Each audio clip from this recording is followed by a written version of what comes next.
Welcome to the Israelite Nation Worldwide Ministries, where history meets prophecy. I am Elder Michael. And I am Officer Charmaine. Welcome, everybody. Welcome once again to another session of History Meets Prophecy.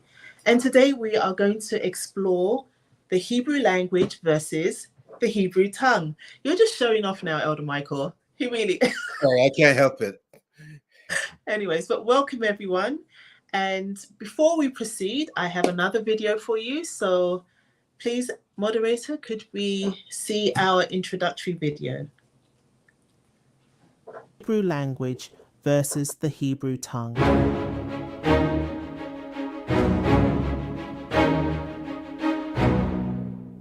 A biblical and historical examination. Welcome to History Meets Prophecy here on the Israelite Nation Worldwide Ministries channel. Today's topic is an intriguing journey through time and text as we dissect the nuances between the Hebrew language and the Hebrew tongue. Join us as we unravel the threads of historical linguistics and biblical references to understand how the past illuminates the present. Let's dive in. The debate over the Hebrew language versus the Hebrew tongue is a contemporary linguistic challenge and historical riddle rooted in the annals of time, texts, and theology. We shall go through the complex passageways of the King James Version of the Bible and the historical background of past civilizations to discover the origins and realities of what we now call Hebrew. The KJV Bible, an English translation commissioned in the early 17th century, is a key resource for comprehending biblical connections to language. Surprisingly, the text never mentions the phrase Hebrew language. Instead, it refers to the Hebrew tongue, which can be construed in many different ways. For example, in the KJV, the phrase tongue refers to many aspects of speech, such as a flattering tongue or a lying tongue, rather than directly specifying a language. Today, we may use terms like Creole, patois, Cockney, pidgin, slang, jargon, and even accents to describe the essence of the tongue. This careful choice of words by the translators alludes to a broader meaning. The Hebrew tongue, as mentioned in the KJV, seems to represent a mode or manner of communication, potentially encompassing a wide array of dialects and vernaculars spoken by the Israelites rather than a singular, well-defined language. Historically, the Hebrews, as a group of people, were identified more by their lineage and culture than by a specific language. Figures like Abraham, Moses, and David were called Hebrews, but their spoken languages were reflective of their times and environments. Abraham, hailing from Chaldea, would have spoken an ancient form of Akkadian. Moses, raised in Pharaoh's court, likely knew Egyptian. David and Daniel, residing in the kingdoms of Israel and Judah, would have been exposed to the language of Canaan and later forms of Aramaic. The linguistic shift during the Babylonian captivity is particularly telling. As the Israelites were taken from their homeland, they adopted the language of their captors, abandoning their native dialects. This transition underscores a key point. The language associated with the Israelites was fluid and adaptable, shaped by historical events and the tides of conquest and exile. Today, modern Hebrew is based on linguistic influences, a far cry from the ancient Hebrew tongue of the biblical eras. The genesis of contemporary Israeli Hebrew can be traced back to the Ashkenazi and Khazar communities of Eastern and Central Europe. Interestingly, it was the historical language of the Ashkenazi people, Yiddish, a Germanic language, that significantly influenced the development of Israeli Hebrew. Yiddish, absorbing elements from Slavic and Romance languages, created a linguistic blend that vastly differs from the tongues of the biblical language and tongues. The revival of Hebrew as a spoken language in the late 19th and early 20th centuries, led by figures such as Eliezer ben Yehuda, a Lithuanian who moved to Palestine, is often regarded as a linguistic resurrection. However, the present Israeli Hebrew language owes a significant portion of its existence to Yiddish and European languages. With over 50,000 new terms developed, and the process continues to this day. The Hebrew tongue, while allowing for spiritual expression, was never a literal language or the mother tongue of any nation. Therefore, it was never resurrected.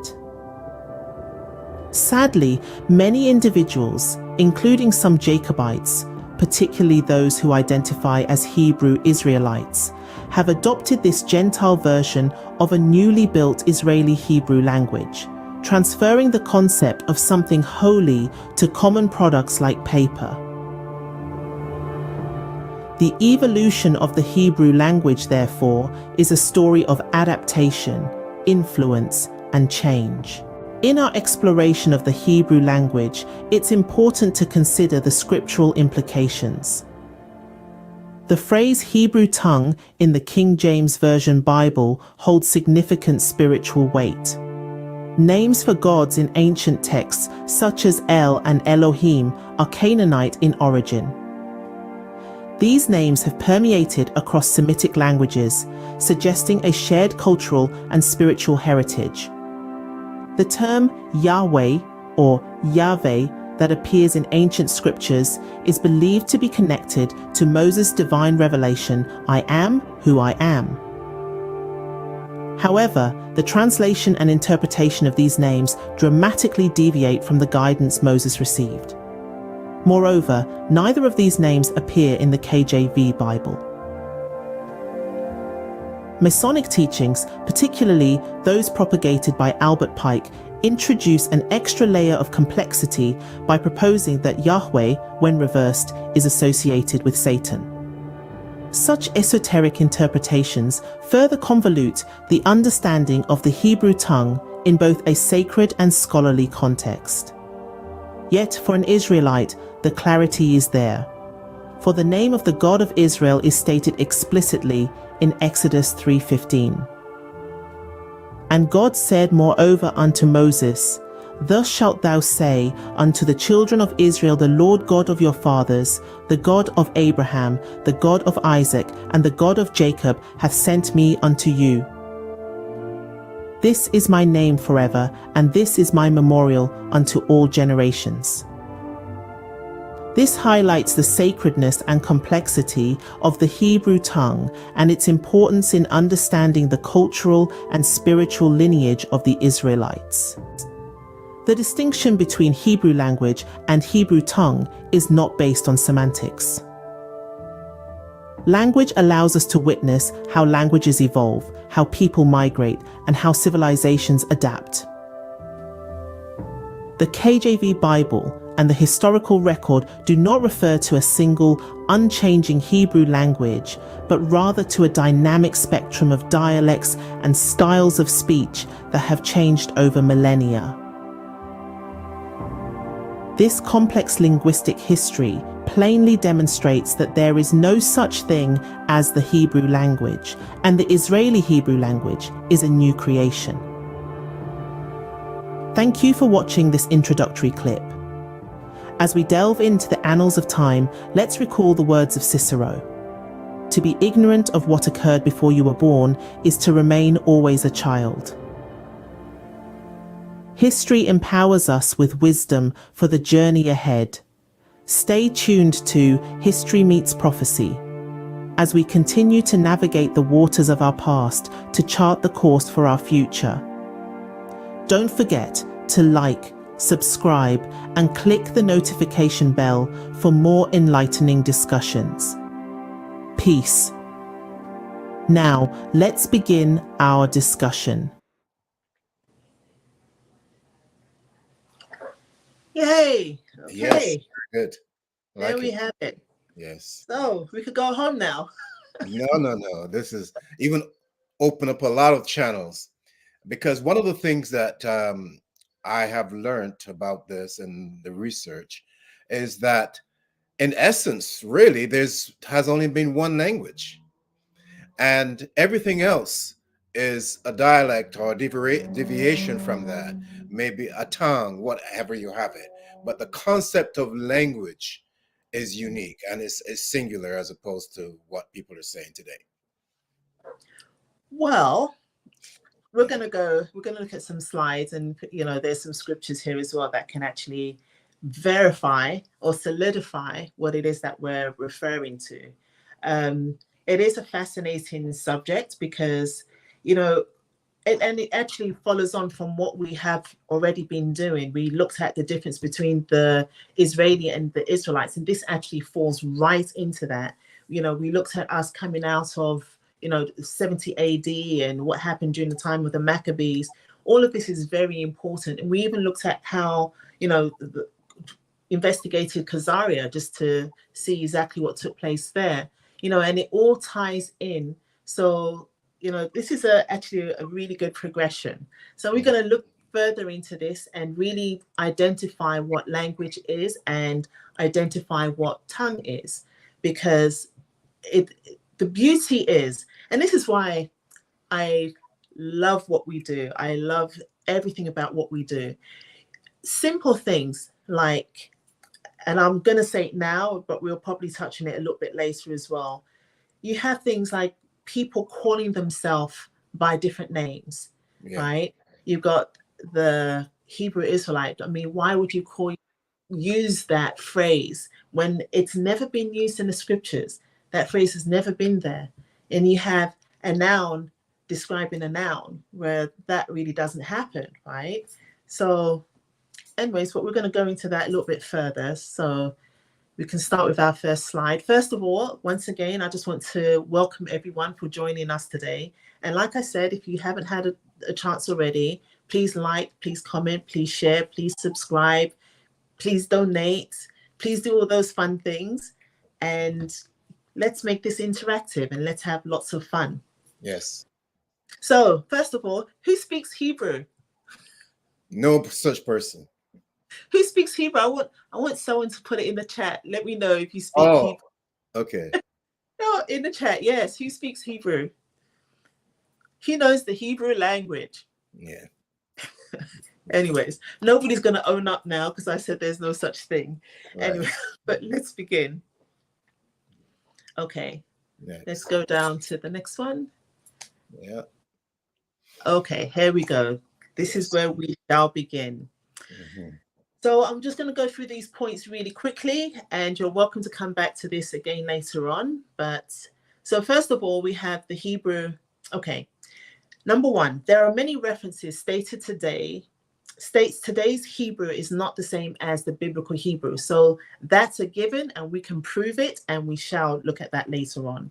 Right. So there's many adjectives, including extinct, dead, revival. And this is very important. When you hear somebody says something is extinct, something is dead, something is revived, it means that they existed before, right?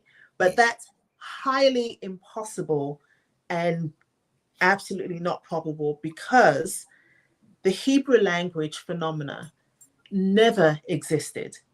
And you can do it yourself. You can go online, you can go and look at one of those online Bibles and just type in quotes, Hebrew language, and see how many times it comes up.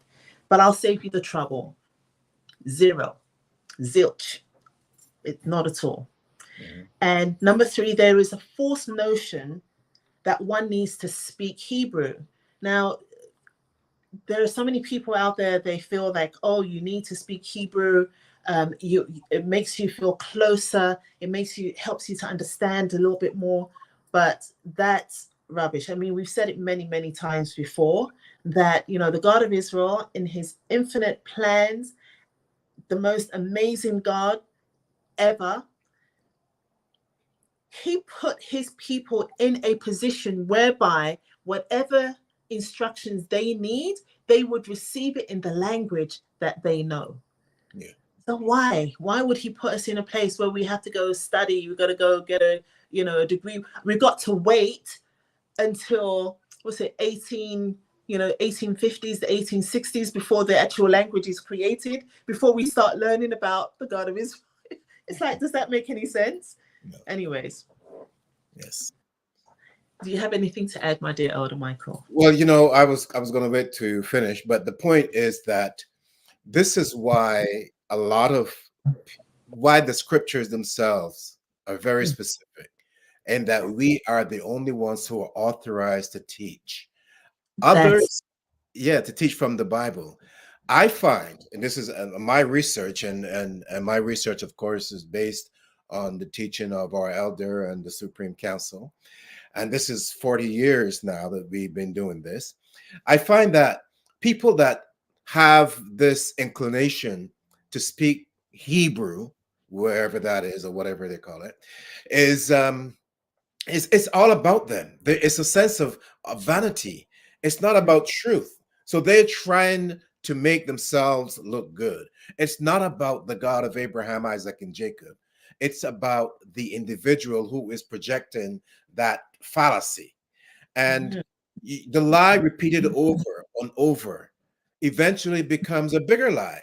But in the eyes of the world, it becomes the truth. You see, so there's a difference there that people have to dissect and come back to the precepts of the Holy Scriptures.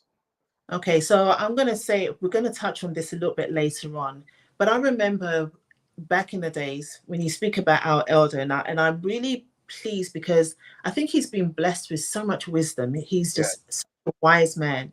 And sometimes, people do things without really understanding why they're doing it. But then you come and you find out later on, this is why we don't do those things. Now, I remember there was a situation whereby there was somebody that used to be with us years ago, and he was upset because a word, I think it was Elohim, was taken out from our references that we use, our pledge actually. And it was removed because elders like, this doesn't fit, so he removed it. And apparently people got really upset about that. But when you really go and look and see what Elohim means, and I make specific points to that, because even though you don't hear El or Elohim much today, people use Yahweh in its place, and it's one of the same. But it's not what we should be using, because when you look at it, even as I mentioned earlier, Albert Pike, he said reverse, that means Satan. So you look at that and it's like, why are you pushing this? Why are you pushing this name? It's not in the scriptures. Our forefathers never used that name. But why are you pushing this? Yeah. Because they know who they worship.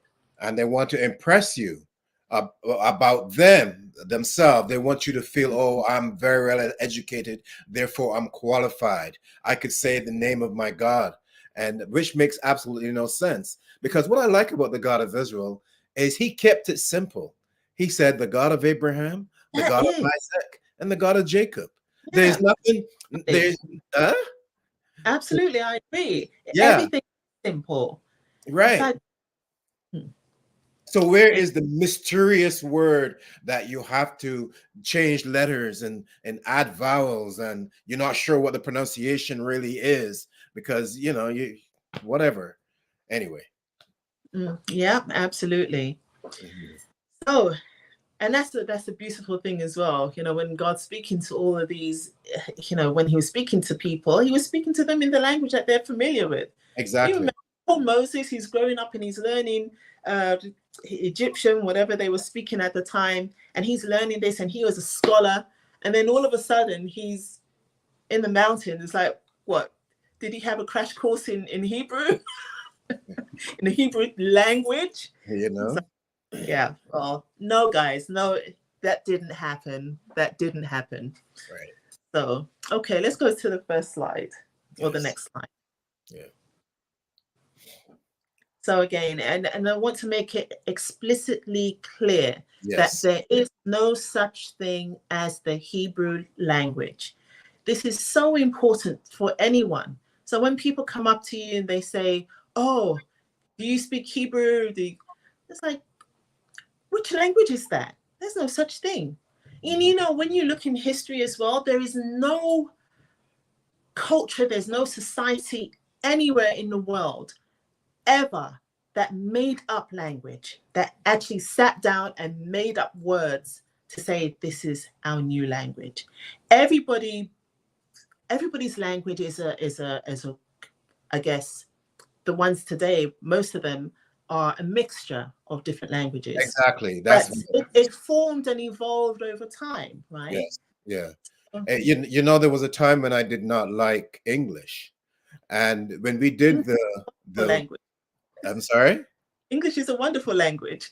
Well, I found that out when we did the research on the Bible and how it Mm. got to be, and because English is such it's not even a language in my estimation. It's a dialect. It's a combination of other dialects, German and French, Spanish, etc. And but I see the wisdom of the God of Israel in choosing that man James, King James, to make that translation and to use that dialect to print the Bible, to have the Bible translated therein, because everyone, whether you are Spanish, French, or Dutch, you're going to find something there in that English dialect that you could relate to, and thereby, gravitate hopefully to the word of truth as expressed therein. Okay, so you know, specifically when it comes to the Hebrew language, the reason why, you know, I explicitly say that there is no such thing is because there is no such thing. But Exactly. you do have other languages. You have the language of Canaan, you have the Syriac language, you have the Spanish language. Those are actual language because they belong to a group of people that identify them as that, right? And what they speak is that, regardless of whether they, you know, with me, my understanding of dialect is if you're in the north, your dialect is different from the south. If you're in the south, your dialect is different from the east or the west. So people would speak slightly different, right? So in England, for example, those that are um, in the East London, where my family's from, a lot of people speak something called Cockney, right? And it's a dialect that when you hear it, you know, oh my goodness, these guys must be from East London, right? And you got like the Geordie speech, which is further up north, or so there's a twang in different speeches where actually relate to different regions. So as soon as you hear it, so you have the English language, but as soon as you hear Americans speak, it's like, oh, that's a dialect. To me, that is a dialect because it sounds different from what it is in the UK. Anyways, we could. I have a slightly different variation because I see the American dialect is from, like I said, a variation of the British, and the British dialect a variation of the German and the French and so on. But that's not the issue here. The issue here is that there is no such thing as Hebrew language. Yeah. Yeah. Okay, so going back to that slide here, it says the first time the word Hebrew is mentioned in the KJV Bible is in Genesis 14:13. So this is really important, you know, when we look at where did the word Hebrew came from, for example.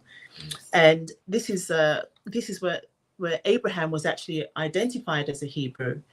And the funny thing is does that mean that he spoke Hebrew? No. No, he didn't. Why not? Because he came from Chaldea. Right. And what did they speak in Chaldea? Babylonian language. Yeah, Babylonian, Akkadian, some kind of Babylonian language. And yes, and that's what he brought with him. And while he is there in the new land, he's trying to learn how to communicate with them. So he's not going to run off and start inventing a new language. Okay, What so I like about what happened to Abraham as well, when he was in Canaan, he could communicate with them. And then he went to Egypt and he can also communicate with them. So you can see that there is a linguistic connection, one being derived from the other or associated with the origins thereof, and I find that fascinating. Yeah. Okay. So in Exodus 2:6, Moses is recognized as one of the Hebrews, right? So he's recognized as a Hebrew, but this is a people, right? This is a people. But you imagine Abraham having all his children, they Hmm. were all considered Hebrew, Yeah. right? So throughout the King James Bible, the children of Israel are often identified as Hebrews. So that's a given. And Hebrew is anyone who is descended from Abraham. Right. So remember, And Abraham had other. Mhm. to your point, the recognition is usually from a stranger, as Yeah, opposed to somebody within the family. right. That makes Exactly. yeah. Right. Yeah, that's a really good point. They didn't turn around and say, oh, by the way, we are Hebrews. I mean, later on, they may have said, I'm a Hebrew because that's what the other people understood. But they Right. never first called themselves Hebrews. It was a name that was put onto them. Yeah. And Okay. that is very significant because it shows what's in the family Hmm. stays in the family. And those on the outside, they had no idea. Even Pharaoh has never heard of the God of Israel. Pharaoh says he knows what the God of the Hebrews, but the God of Israel never heard of him. Right. And there's no reason why he should, because Mhm. this is a private, confidential family matter. It Yeah. has nothing to do with any other people. Well, I think this is the key point here when, and this is what Elder kind of put this point. Elder Shadrach made this point. So he said that Jacob was the last Hebrew, and that's the truth because the God of Israel himself changed Jacob's name to To Israel. Israel, Yes. right? So Yes. there was no need to use Hebrew. Now they are identified as a people Yeah. and they are identified as Israelites, right? And That, this to me is beautiful because now, whereas everybody else is calling them Hebrews, now they have a true identity, and yes. this is what it is. Right. This is why we put the difference between the Jacobites and the Israelites. The Jacobites recognize the God of our well, they don't really because they're still in the past. The Mhm. Israelites recognize the God of our forefathers, the God of Abraham, the God of Isaac, and the God of Jacob. But the Yeah. Jacobites, they're still talking about Elohim, Yahweh, Jah, whatever, which makes no sense. Well, and this is why I love this. Is right. Why would you still continue to call yourself something that the God of Israel himself is trying to separate you from? Right. Right. So he's got his people. It's like my people. I don't want to call them Hebrews. I'm going to call my people Israelites. Th- You know, There's a there's a after good question for you right. from Oh, Jay. Jay is asking, I'm kind of curious, what language did Jesus speak? I wonder if the infamous Paul spoke Hebrew. Obviously, Paul didn't know anything about Hebrew, and he had a Hebrew heritage just like we do. But my point is, he didn't speak a Hebrew language. Neither did Jesus. Jesus he did. spoke Aramaic. That's right. Yeah, That's right. Absolutely. And Paul probably even spoke Greek as well. yeah, Yeah, very that well. was, yeah. Oh, actually, yes. Oh, And Roman. We and can as Roman. well. Yeah, whatever that is. Hmm. So was this Hebrew are people who lived in Hebron, but it doesn't mean they spoke Hebrew. Bostonians are the people who live in Boston, but they speak English, not Bostonian. Exactly. I mean, I agree. It doesn't mean wherever you live, that's what you speak. But Whatever the reason is. Mhm. I think he's not quite understanding that there is no such thing as someone speaking Hebrew. That's the point. No, That's the Hebrew language, Hebrew language. There is a Hebrew Hebrew tongue, language. Yeah, that's right? what we're Yeah. saying. So, but yeah, so he's not Yeah, talking about a language. He's just saying and making a point that just because you're Hebrew doesn't mean that you're speaking the language. right. So, it's the point. There's Which there's a tongue. There's a difference between a tongue and the and language. yeah, Yeah. absolutely. Okay, so going back to that slide when it talks about language in context. Okay, let's have our next slide. So language in context. Now, the Tower of Babel, the first mention of the term language was in Genesis 11:1. And it says here, now this took place after the Tower of Babel. So remember, everybody was speaking the exact same language, same dialect, everything. But because of what they were doing, the God of Israel looked down upon them and realized what they were trying to do. So, and it says here that, and the whole earth was of one language and of one speech. And because of their disobedience, because of their treachery, what they're trying to do, usurp the kingdom of heaven, the God of Israel confounded their language so that they were all scattered, and then everybody had to find who spoke like them. So the language was divided. It was confounded. So it was split at that point in time. And according to 2 Kings 18:26, it says here, "Speak, I pray thee, to thy servant in the Syrian language." So you know that there is a language that identifies a people. So in this particular case, "For we understand it, and talk not to us in the Jews' language, in the ears of the people that are on the wall." So the Jews' language doesn't mean that it's Hebrews, it's whatever the Jews were speaking at the time. Again, so and that would vary from location to location, because the difference between, like we said, language and tongue is the tongue has a cultural dynamic as its key essence. So I know the one that I like to use that Officer Charmaine doesn't care for is today, when the Jacobites say that a person is cool or what they're doing is cool, you know, that to me is the tongue. And it is not just the word, it is the cultural dynamic that is associated with that expression. For example, cool has nothing to do with temperature. Cool, and you can spell it Cool or Kool, and that has to do with an attraction or you know, cultural affiliations one way or another. So this to me is where the tongue is different from the language, because the connection there with the culture, that the person who is expressing it is using some unique dynamics, in my opinion. Language is similar too, but in this case, that language is lost. yeah, I look at tongue. If somebody says, okay, give me an example of the Hebrew tongue, I would say take it right back to the times of picking cotton. You're out there in a field, you're hurting, you're so deeply distressed, you're in pain, and then all you can think about is one day you're going to be delivered by Moses. I can't sing, so guys, you know, but you know, No, that's good. they go, okay, all right, Old Man River. Oh my goodness, that is such a beautiful song. Old Man River. You hear that song, and you know, people, they start to resonate because they understand exactly what you're speaking about.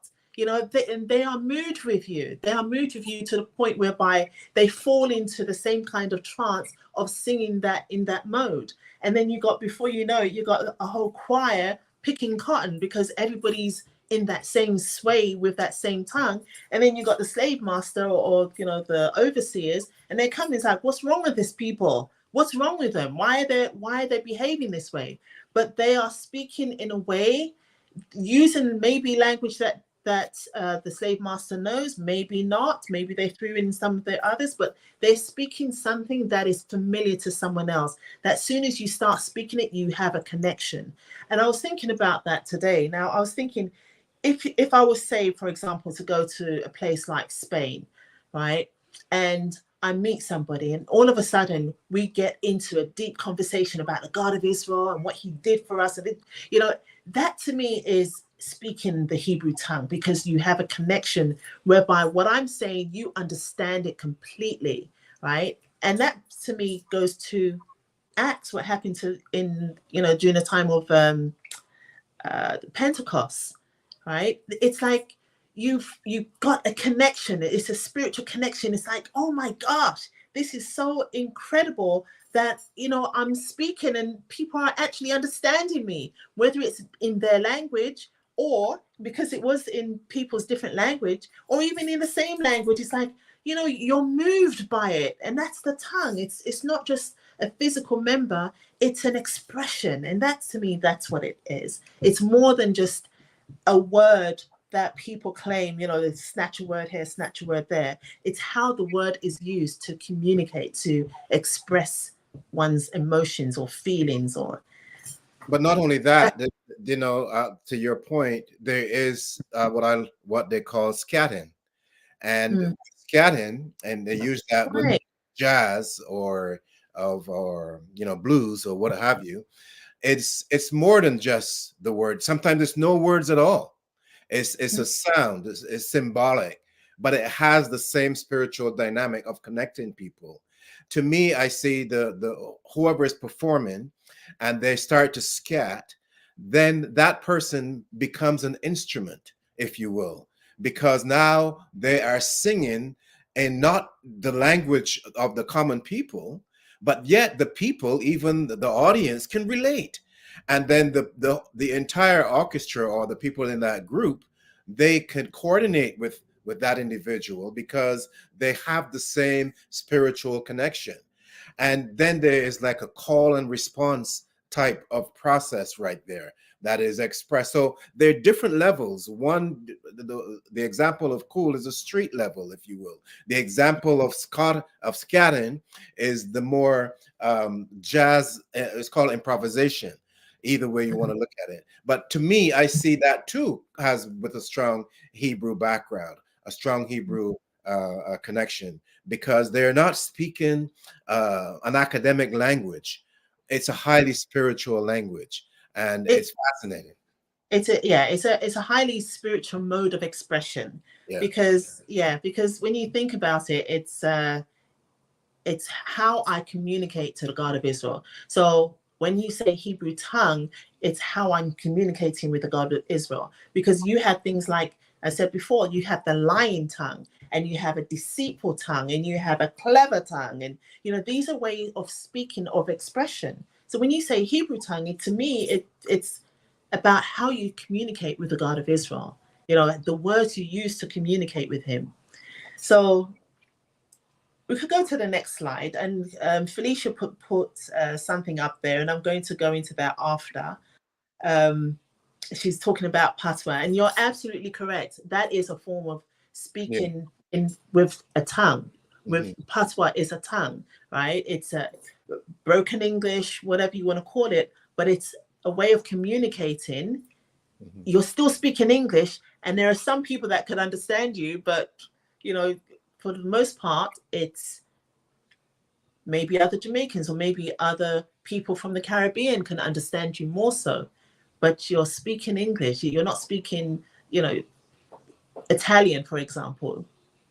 So, Yeah. but the words that you use are specific to those regions, right?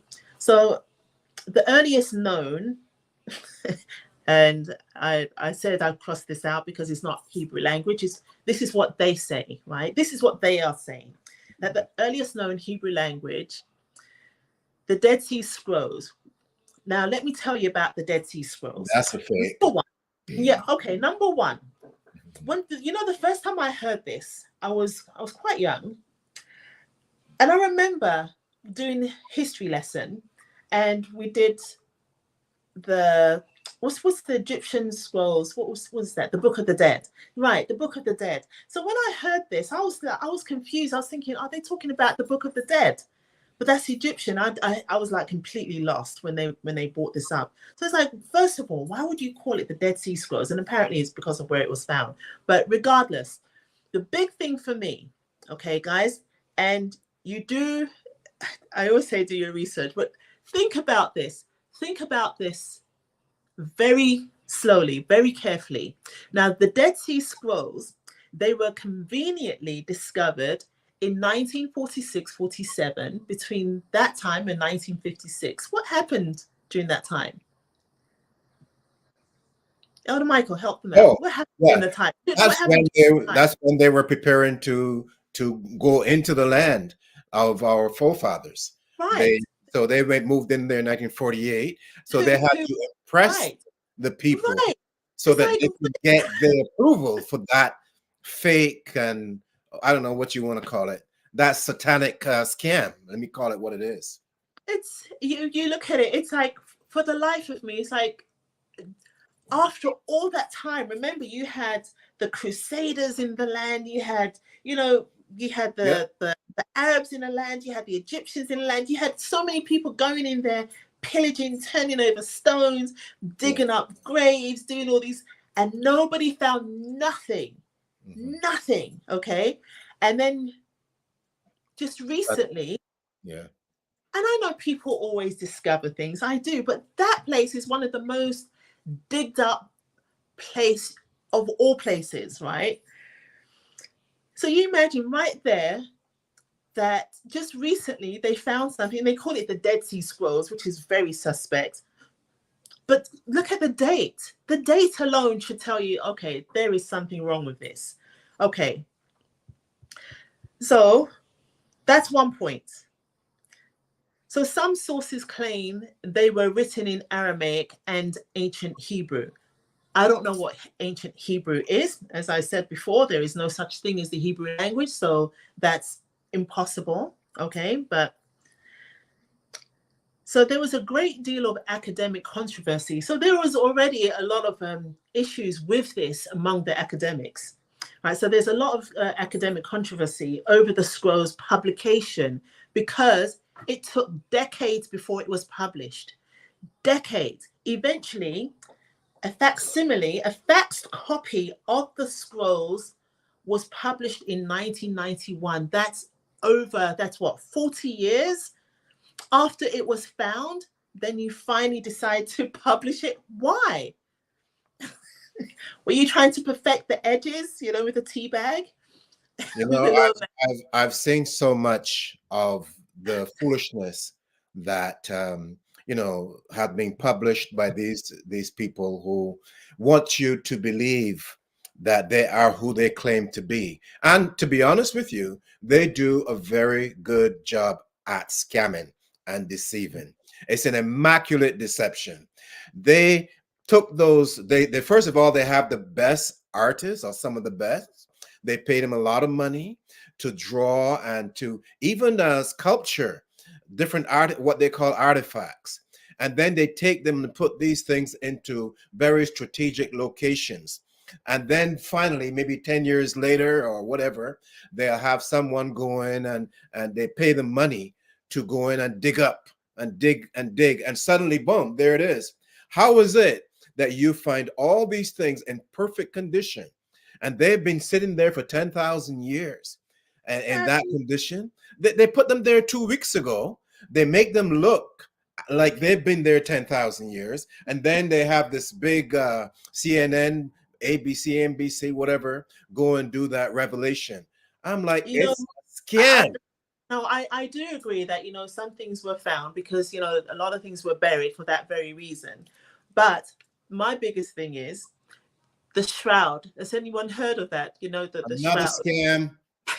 that to me, I was dying. Oh my goodness. You imagine that this shroud was supposed to be placed on, the physical body of Jesus the Christ. It was placed on his body, and then they found it with his face imprinted on the shroud. I'm And thinking, yet okay, nobody knows where the body of Jesus was buried. How the hell that did you get a shroud or whatever you heck you call it? the whole thing is just like, you guys are just tripping. I'm telling you, you're tripping. What is that? What is that? It's the lie. Like, when people are like, they're serious. They are actually so serious about this. Yes, and we found the shroud of Jesus, and it's like, yes, and you can see like this marking on her face, and it's, come on. You know what? I actually tried to do an experiment. I actually laid in my bed and I put my sheet over my face, and I laid there for a little while, and then I Where did your own looked at it. shroud? I didn't see my face there. Darn. Maybe if I wore makeup and did that, maybe the makeup would have come off. I was Oh, like, so ridiculous. stupid. Stupid Anyway, beyond that. And that's how Jesus became a white man, because someone decided to paint all these pictures and put them in the Bible and whatever. I'm like, come on, guys. Paint, get your own book, first of all. That's where you made your mistake. If you've written your own book about your own family, well, then I have no say in it. But you're writing about our family, we are going to defend our national integrity, and we're Yeah. going to do so by telling the truth and calling a liar where we see one. Yes, absolutely. Absolutely. And that's why we need to go into this. Because I'm telling you, when you look at this, when you think about serious academics and people that you think are smart and they fall for this, and you think to yourself, okay, maybe there's something wrong with me. Why do all these, it's like, And they seriously? get, Officer Charmaine, they get big government grants to do all of this lying and scamming. They get Yes. paid real well. All the taxpayers' money You know what goes they're to this. using? Okay, let's go to the next slide. Let's go to the next slide. You see this like this little diagram here? This is Mm. what they're using. They're using the lying tongue. They're using Yeah, the deceitful tongue. They're using the false tongue. They're using all these tongues in order yeah, to deceive the perverse tongue. It's like all of them. This is what they're doing. That's what they're using, right? yes, They're using yes. the English language with the lying tongue, the And we perverse pay for tongue, that. false tongue. As we pay as citizens for all of this thing. How many Catholic schools, for example, do taxpayers finance all over the United States and Canada and Europe, for that matter? You know, like Yeah. these are the things I'm talking about. But yet they're molesting all the little boys left, right, and center. Why? Anyway, Anyway, so going back to Felicia's point, she mentioned patois, and I completely agree that is a form of expression. It is a tongue. And I'm going to just name a few examples of tongue. You have the Creole, you have Cockney, as I mentioned, the Creole, New Orleans, they speak Creole. Um, Actually, if you go to the Caribbean, that's a form of Creole, but the words are used, these words are pretty much used interchangeably. So you've got Creole, you've got Cockney. As I mentioned before, in East London, there's a slang, there's a way of speaking. Everybody knows it. It's Cockney, and it's quite amazing because it's only indigenous to that particular area. There's but patois. I like to Mhm. think of let's say the Caribbean tongues as well. I do, based on what I've been learning from my research, I see them as they have a Hebrew connection, and it's not the linguistic side; it's the cultural side, Of because course, the culture is so deep. There is that spiritual link, of course, as you said earlier, to the God of Israel, but then we are all His children. So what connects the Father also connects the children as well. And I think of the Jamaican dialect, and to me that is so beautiful. And the patois. the patois, and it is fantastic. I mean, call it whatever it is. I call it dialect. I call it the it's an aversion to me of the Hebrew tongue. I see the Trinidadian dialect as well. They actually sing when they're talking, and it is so beautiful.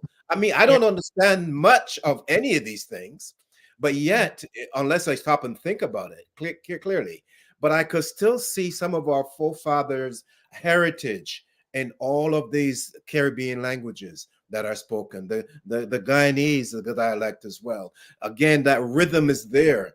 And that rhythm, to me, is their connection with the God of Israel. As we talk about the scatting, the same Mm. thing. It's, I listen to some of the scatting, for example, and people may, the people in the academic world today don't quite understand it, and because they can't make money from it.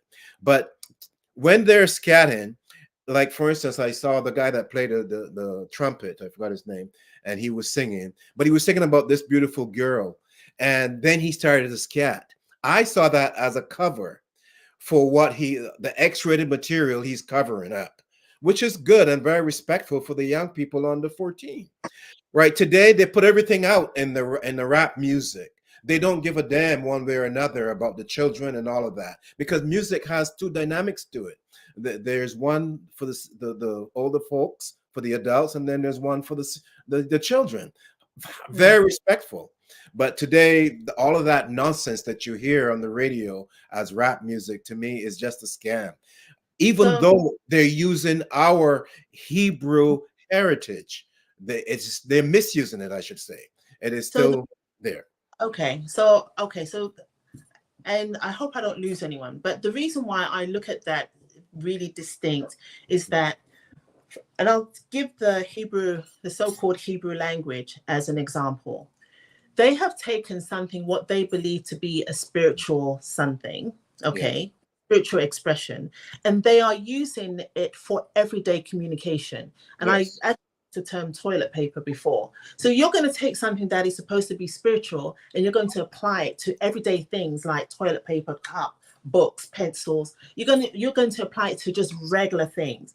And I feel like with the Hebrew tongue, this is an expression that doesn't lend itself to everyday objects and everything around you. And that's why I wouldn't look at something like patois or pidgin or slangs or whatever as the Hebrew tongue, because you're not communicating with the God of Israel. But if you were speaking patois and then all of a sudden you broke out into prayer to the God of Israel, to God of Abraham, the God of Isaac, and the God of Jacob, then I'll say, yeah, because that was like, I can understand that.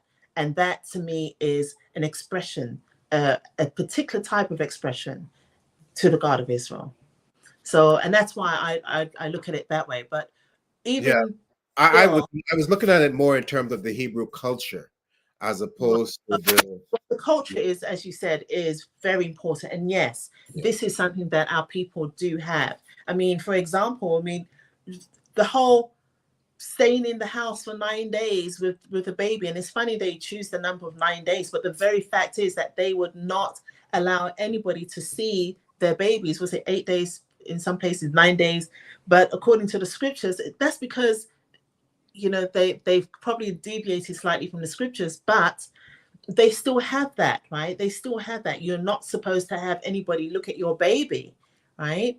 Until, and we know that for a little boy, it's 8 days, well, 7 days, 8 days, and then for the girl it's 14.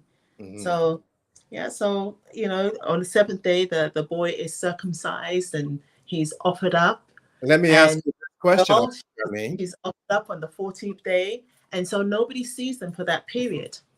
is that the what should I say? Is that the spiritual dynamic related to the word mother or the words mother tongue? Because the mother plays such a vital role in the raising of that child from the womb to raising that child for the first 14 years or whatever, you know. Is there any connection there, do you see, or I don't know? It's an interesting one. It is an interesting one, but that's a really good point. Mhm. That's a very good point. I wouldn't say no, because it does relate to whatever your mother's speaking, because she's the one that's teaching you, right? Yes, So yes, whatever you're speaking, that's what you know, yes. technically speaking.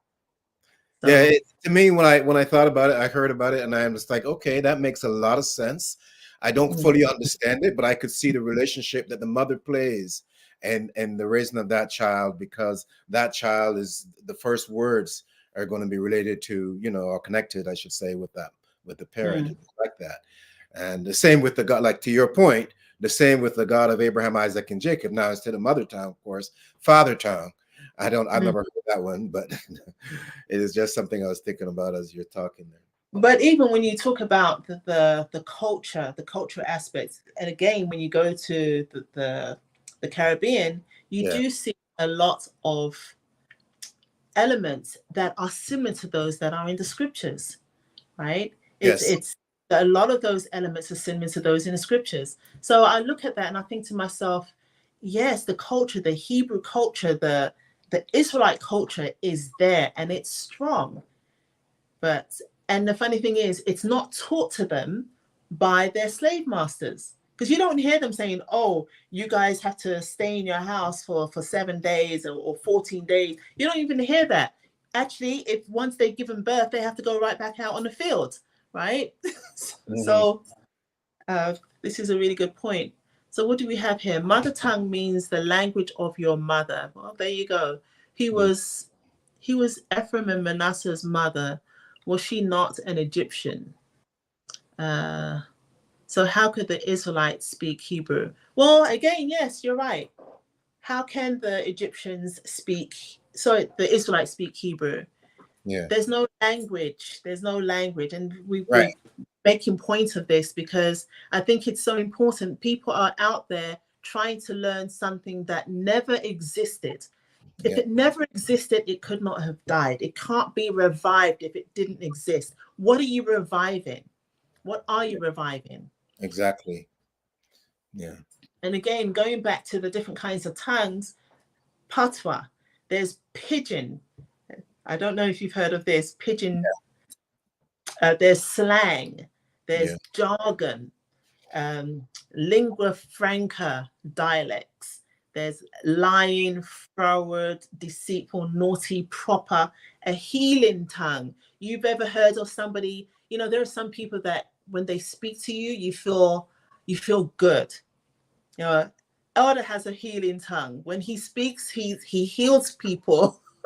You got people that flatter with their tongue. I know Yeah. a lot of people that are very, get away with anything because of the way they speak. Yes. There's perverse, there's fake, there's soft. There are people that speak very softly, very shy. So, and that's what I really like. It's like it's very specific to the region. But one thing that I do credit our people for, whether they're in the Caribbean or whether they're in North America, the States, Canada, even in England, they know how to create. They are very creative in terms of poetry, the way they sing. They're very lyrical.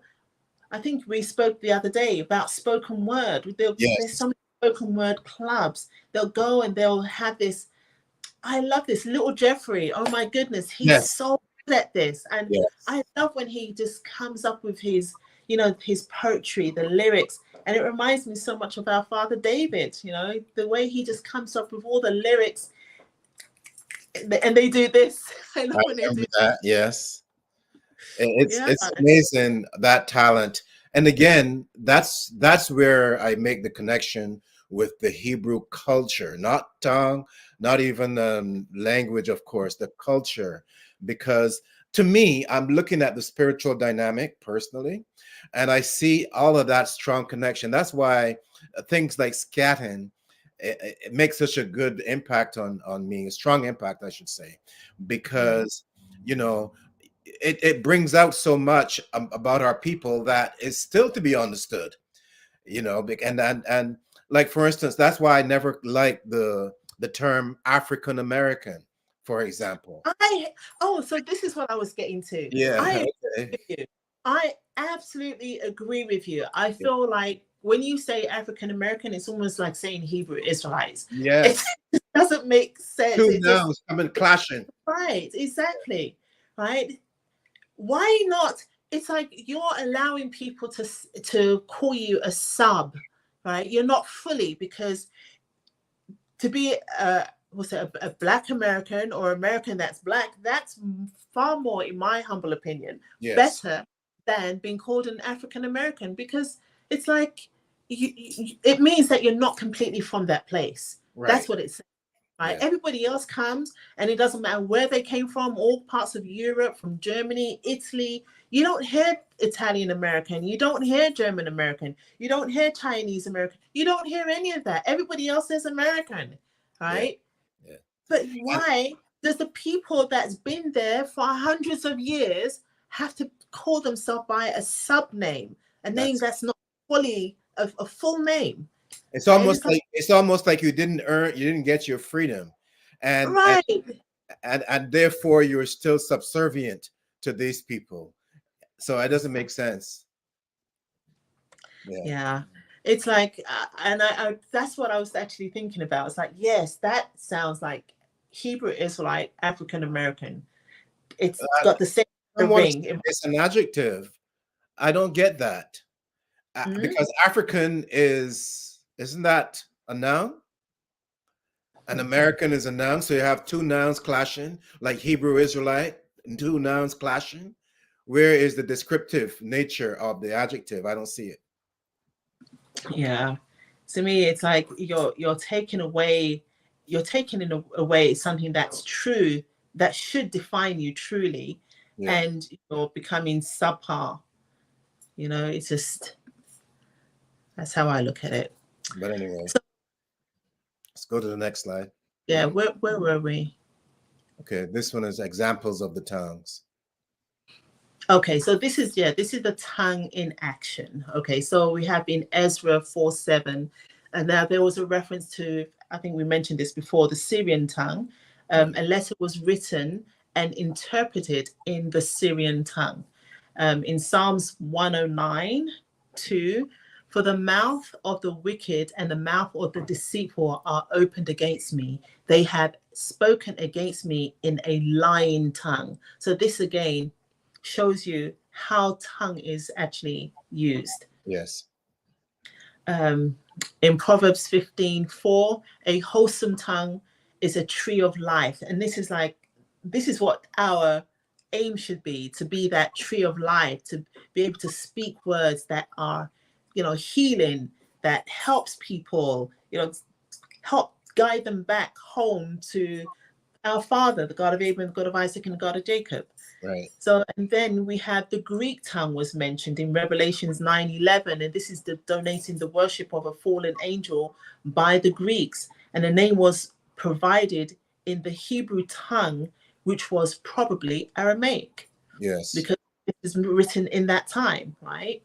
Yeah. And again, we have Pentecost, which is a wonderful example in Acts 2:8, and is how hear we every man in our own tongue, wherein we were born. So it's like, they're able to communicate. And it goes on to say in 2:11, the Cretes and Arabians, we do hear them speak in our tongues, the wonderful works of God. So this, like I said, to me, when you're speaking the Hebrew tongue or speaking in this way, you're communicating in a spiritual way.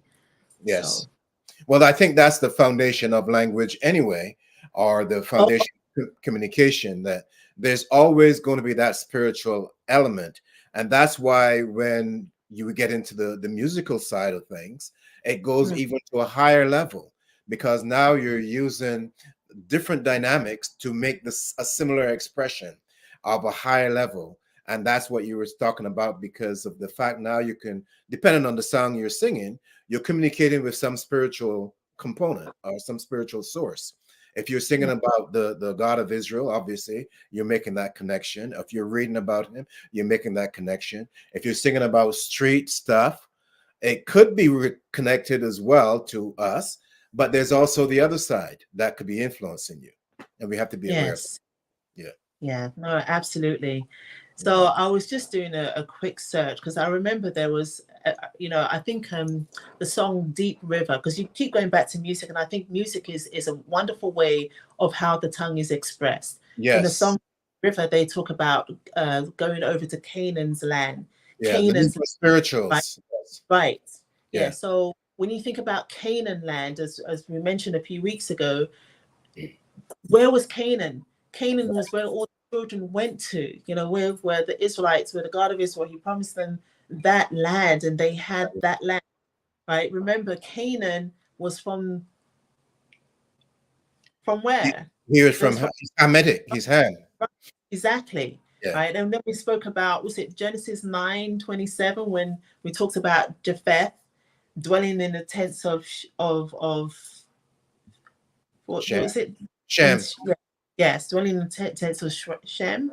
So, Officer Charmaine, don't you see, is there a pattern there then? There's a pattern, because you see that at the Tower of Babel, you know, they got what should we say? They got intoxicated. They were trying to do something that was not really appropriate. And then Mm, you have the fact that they moved into Canaan's land, which was supposed to be our promised land, and they intoxicated or messed up that land as well. And now even today you have the situation where they're trying to take our culture and screw it up by claiming that they speak a Hebrew language. Wherever we are, there seems to be some kind of adversarial mm, activity that is trying to overthrow the spirit of truth. and to replace it with the spirit of the lie or the spirit of deception. And I find that pattern to be very disturbing. However, the fact that we are aware of it and are willing to do something about it to counteract it, I think says a lot about what, who Yeah. we serve, how we serve the God of Abraham, Isaac, and Jacob. We will not allow them to do what they are trying to do because they're trying to do it on our territory. If they did it on their own, that's Mhm. different. But once you come Yeah. into our book, now we have to defend our integrity. Thank you, No. Albert, for the donation. Appreciate Yes, it. thank you very much for your donations, guys. And please don't forget to like, to comment, to share, to subscribe. We do appreciate your donations very much. Thank you. So again, going back to that whole Japheth, we looked at Japheth is there now. Yes, Japheth is there now. Japheth is dwelling in the tents of Shem right now. And Canaan shall be his servant. And Canaan is his servant right there, right there. yes, yeah. And So even when the you look Christ at that, made it clear. Christ made it clear to us. He said, when you see Jerusalem trodden down by Gentiles, know that mhm, the time is near when the right, end is near. So here it exactly. is. Like if they really understood what was in that book, they'd get the hell out of there. But that's Yeah. on them. But even like I said, where Japheth is right now, this is the land. This was originally Canaan's land, Yes, right? And this was what the our forefathers used to sing when they were enslaved, when they that's were right. picking cotton. This Yeah, is what they used to sing. They used to sing about Canaan's land. They used to yes, sing about going home to Canaan's land. And even they called Canada. Was it Harriet Tubman? She carried all the people under the underground, via the Underground Railroad to yes, the promised land, which yeah, was Canada. yeah, Canada was seen as the promised land, and they called it Canaan's land, right? yes, So that to me is absolutely fascinating. But this is what they sang about. Why didn't they sing about going back to Africa? yeah. Why didn't they sing about going, deep river, take me back to Africa, take me back to Nigeria or Angola? They never sang about that. That's I'm right. sorry, folks, they didn't. They sang about what they understood from that way of speaking, that tongue that they used, that cultural resonance that stayed with them, Yeah, right? There's something in them, that resonance that stayed with them, that reminded them of where they came from. And there are other songs about, what's it, Go Down Moses, yeah. Go Down Brother Moses. See, okay, Okay, I'm no being, singing, no singing, please. Thank you. you know what I mean. Yes, you could talk So about it. yeah, so the things of why do they sing about Moses, and why do they sing about Ezekiel and the wheel? Why do they sing about Daniel and the lion's den? They sang about all of these. Jacob's ladder. Yeah, they sang about Jacob's ladder. They didn't really sing about Jesus. No, Come to think about it, they didn't really sing about Peter and Paul, and they didn't sing about those guys. they never You know, sang about the they, cross either, or Christmas, they or never sang. Easter. They never sang about the cross, guys. Yeah, Not at that time. Not when they were picking cotton. yeah. You know. Um, and this is something that we really have to go and look at. You go and study this. It's really fascinating. It's like, oh my goodness, they didn't know about Jesus being God. They knew God as being God. It's like, wow. To me, that is fantastic. That was absolutely fantastic. Oh yeah, one more river to cross. Felicia So wants you to continue singing. She thinks that you're a good singer. Felicia, I don't know if you're hearing very well, but she wants everybody to boo. Anyways, okay. Oh, but this is so funny. mm, Anyway, but you see, look at the connection, and to me, this is just lovely and fascinating because you yes, see, people are trying to invent something, create something that should not be. And let's go into who actually created this. And yeah. this language, this so-called new language, has only been around for about 200 years. Oh yeah, the It's yeah like, the Khazarian stuff. Yeah, yes, let's go to the next slide and let's see this. And Yes, okay, Elder Andor, he's going to look at this and say, that's my word. Yes, Elder Yes. Andor invented this word, okay? He called it Ebby. Ebby. Yes. So, and it stands for Eliezer ben Yehuda. And this is the father of the modern day Israeli Hebrew Yiddish. language. Yes. I call it I Yiddish. call it, yeah, I'll call it Israeli Hebrew because they want to use the term Hebrew, but no, it's Israeli Hebrew language because this individual, he invented this, okay? Yes. Yes. And Eliezer ben Yehuda, and I have some stats on the next sheet, but he came from Lithuania. Yeah. Lithuania, right? Eastern And Europe. he moved to Palestine. Okay, so he's come from, remember where the Khazars came from? Same Remember the place. Khazars, the Ashkenazi people? Exactly, that's where they came from. Yes. And he moved to Palestine, and in moving to Palestine, he did what a lot of people do. For example, the Hebrew Israelites, and I'm not picking on you, I'm just showing you the similarities. Yes. So he moves there and he changes his name. Yeah. Right? Israelites, we don't change our name. We keep our name. We keep our name. We remember the names of our forefathers. We keep our name. As I mentioned before, you change your name. How do you help your children to understand your lineage? You know, how do you trace your lineage back when you're changing your name? Who gave you that name? You know, you can't just turn around and just change your name. Not You know, only that, it's the God of disrespectful to your changed, parents. right? The God of Israel changed Jacob's name. He surnamed Jacob. He's changed Abraham's name. He gave Isaac his name. It's like Abram was changed to Abraham. You know, this is done by the God of Israel. That is like, wow, that's brilliant. Sarai was Sarah. That's just brilliant. So why would you go around changing your own name? Yes. It's like, anyways. So yeah, so on the next slide, we have some stats. This is all about Eliezer ben Yehuda. You guys could take a snapshot of this and then you could go back and read it later. But just to let you know that he took the language that he knows, Yiddish, as Elder Michael mentioned, rightfully so, and added all these other Slavic and Romance language, and he came up with something called Hebrew, which he calls the Hebrew language, which we call the Israeli Hebrew language. And what he did, he took his son, so nobody else in the world was speaking this. And remember, it didn't come from anywhere. So forget those. And remember, the Dead Sea Scrolls was found after he invented all these words, by the way. Think about it, guys. Anyway, so he got his son and he decided that he's going to teach his son. So every day he would make up a word and teach his son.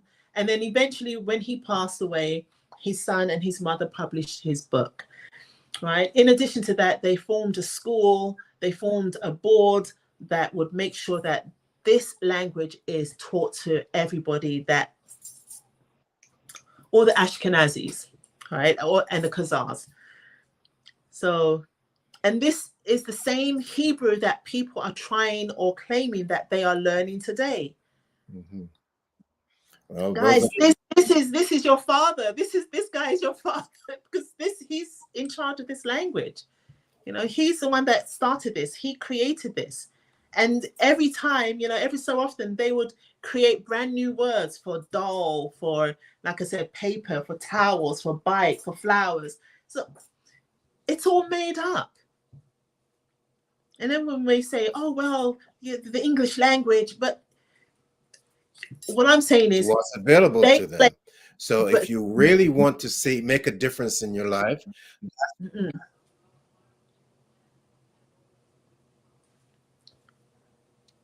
Am I lost?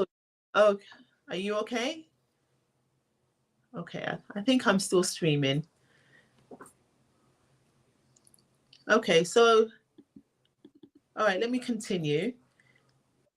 So, yeah, so he established a council in 1890 so that this language will get out to everybody. right? So again, when you start to say things like Shalom and Shabbat and Yahweh, and this is the guy that's made up most of these words, okay? So this is who you're following. And let's go to the next slide. I think I showed this before, but I wanted to give you an example of what they called old and what they called new, right? And this is the word that everybody uses. Was it shalom or shalem? And look how it's written using the old script, and look how it's written using the new script. Now, this is the Yiddish Ashkenazi script. This is the Israeli script. So is there any difference? Same thing. So But again, to their credit, I think that what they've done is very good, because they're serving their God, and their God believes in scamming. Their God believes in deception, and that is fantastic. and it's all well and fine they're serving their God, but I want our people, Jacobites, to stop this, to put down that language. You see, this is the reason why they don't know the name of God, because they're stuck here. They're stuck with this. Yeah, it's true. Okay, let's go to we could go to the next slide. Yeah, let's go to the next slide. This is what I was talking about earlier. Now, and I'm going to say it as slowly as I can. The word El is the word that's used for gods, which is a small g. It's the singular. It specifies the singular for God. And Elohim is plural. So when you're saying Elohim, you're saying gods, right? And El, they Yes. use this to say that this is the father of the lesser gods, known as the children of El, right? So when you say El, you're speaking about this God who is the father of all these other gods, like Baal, like Anat, and Dagon, and Moloch, and all of these other Canaanite, all these other gods, right? So, and that's why it's very important to know exactly what you're speaking about. So Elohim is the plural of El. And then you have Yahweh, and Yahweh is used interchangeably, right? So you can use Elohim or you could use Yahweh. Okay, we just Felicia. want to acknowledge Felicia's donation. Thank you, Felicia. Appreciate it. Yes. Thank you, Felicia. So again, you're using Elohim, you're using Yahweh, which Yahweh is El or Elohim. So I've just told you what that means. It's the father of these lesser gods, the children of El, right? So when you're saying Yahweh, this is what you're talking about, the father of these gods. And then you have Albert Pike, who says clearly that Yahweh, and Yahweh, I guess they said this comes from the Tetragrammaton, what have you. But he says that the true name of Satan, the Kabbalists say, is Yahweh reversed. So for Satan is not a black God, but the negation of God. So look at this, okay? I don't know. I would stay far away from that word, far away. I see some really good documentaries online, but it gets so tiresome because all they're doing is using this word. It's like, you guys have no idea what you are saying. You have no idea. Investigate the word Yahweh, and I'm telling you, you will drop it like hotcakes. In all fairness, it's not about the God of Abraham, the God of Isaac, and the God of Jacob. The people that are using these terminologies, they're expressing their own vanity. It's about them. They want to impress you so that you would look up to them rather than to what we do or what is written in the Holy Scriptures looks down upon them, because they're with the Hellboys. Let's call it what it is, the fallen Hellboys. And we don't follow, we lead. And this is the difference that we're conveying here to the public. The Israelite Nation Worldwide Ministries, this is about leadership. This is about a continuation of our heritage, because the name that the God of Israel gave, he said specifically to Moses, the God of your fathers. And then he Yep. went and described the name, the God of Abraham, the God of Isaac, and the God of Jacob. So Yeah. that connection has to be maintained at all times. You cannot allow a people who are new to civilization or in the last 200 years to come and bring forth foolishness and say, okay, this is what it's all about. That's for them, and we respect that, but not for us. Okay, listen to this. This is another thing that Albert Pike says. He says here the teachers, even of Christianity, are in general the most ignorant of the true meaning of that which they teach. There Yeah. is no book of which is so little is known as the Bible. To most who read it, it is as incomprehensible as the Sahara. So again, he's looking, even those people that claim to teach it, he says they are the most ignorant because they don't know what they're teaching you. And this guy, this was what, back in 1871, okay? Mm-hmm. It's the same today. And if they are trying to teach you, they are deceiving you because they don't know. And if they're telling you to use the word Yahweh, definitely they are deceiving you. But that's their role. That is their role. Their role is immaculate deception, and regardless of what they call themselves. And I see it for what it really is, and I admire them for doing it because, as I said before, and I'll say again, they are serving their God, and they're Okay. doing it in a way that is very, very loyal, disciplined, and is admirable. We, on the other hand, we serve the God of Abraham, Isaac, and Jacob. We have nothing to do with these people. And with all due respect, they should stay away from using our book because they cannot change our heritage. They cannot change our history. They cannot change our culture. And regardless of how they try to dip and dabble, they're making themselves even look more stupid because it does not work. If the Hebrew Israelites want to follow them, that's on them. If the Freemasons want to follow them, that's on them. We have nothing to do with it, and we will defend our national integrity without ceasing. Case closed. Absolutely. Absolutely. Let's go to the next slide because we're going to go through this quickly because we want to look at exactly what Elder Michael's saying. But let's prove it to you. Let's not just use the words. Let's prove it to you. Yeah. Next slide, please. Yes. Next slide. Oh, next slide. Okay, I'm not sure what's happening here, but let me just, I'll read exactly what I have to here. Yeah. It says, okay, so the next slide. That's the last one, unfortunately. Sorry? He said that's the last slide. Oh, Maybe you were okay. missing it. Okay, go ahead, please. Okay, so the next slide, it actually says the truth. And on it, it says Exodus 6:3. And God tells Moses, I appeared unto Abraham, unto Isaac, and unto Jacob by the name of God Almighty. But by my name, Jehovah, was I not known to them. So again, we're talking about, communication. Yes.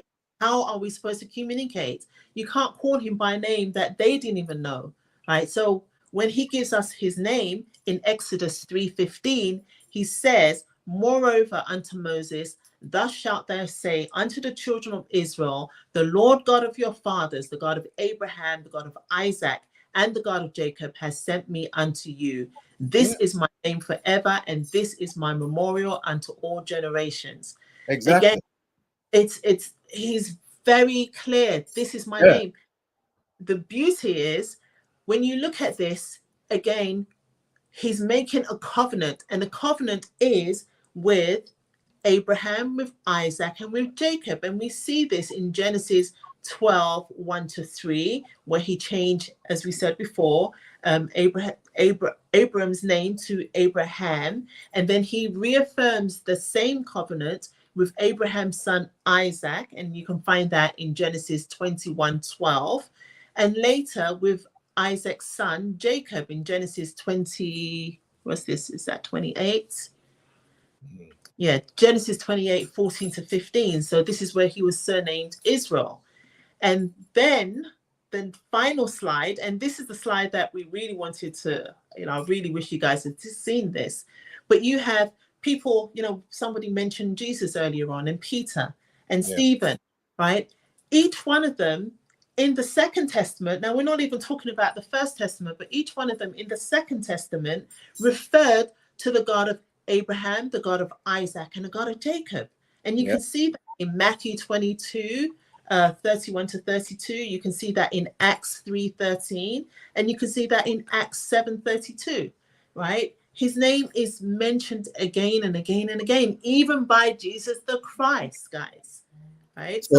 So there's nothing to say that you have to call on Yahuka Buka or whatever they how do you pronounce whatever that is.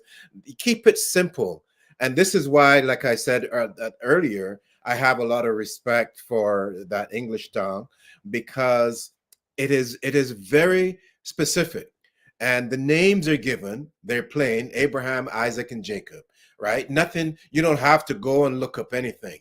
The God of Abraham, the God of Isaac, and the God of Jacob. Why are people afraid to say that name? Why are people afraid to call on the God of Abraham, Isaac, and Jacob and give him thanks and praise and glorify him for his wisdom? Because they lack the spirit of understanding, because there's no truth in them. And we have to say to the people, listen, our gates are open to everyone. Come and let us teach you about the God of Abraham, Isaac, and Jacob, so that we could hold hands with you, regardless of whether you call yourself Christian, call yourself Jewish, call yourself Islam, doesn't matter, or Freemason. And let us teach you how to serve the God of Abraham, Isaac, and Jacob, who created the heavens and the earth, so that we could be one. Amen. Amen. I just actually want to go back and read that one from Jesus. Now, I'm thinking to myself, for all those people that calls him, calls God Yahweh, or I am, or whatever you want to call him, listen to what Jesus the Christ says, okay? He says, about the resurrection of the dead, have you not read what God said to you, right? I am the God of Abraham, the God of Isaac, and the God of Jacob. Amen. He is not the God of the dead, but the God of the living. Yes. I had to say this, right? He never said anything about I am this and I am and I am, and he never said Jehovah, he never said Yah, he never said Yahweh, he never said any of this. He said, I am the God of Abraham, the God of Isaac, and the God of Jacob. He never even said he is God. He said, this is what God said, right? Have you not heard what God said, right? So there you have it. I mean, and that's the Hebrew tongue that we're talking about. That's our heritage.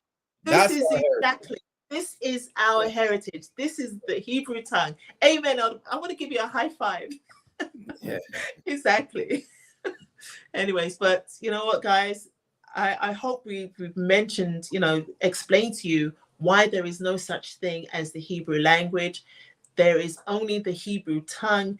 I hope we've given you enough examples for you to understand what the Hebrew tongue is and how it does differentiate from what people try to call language.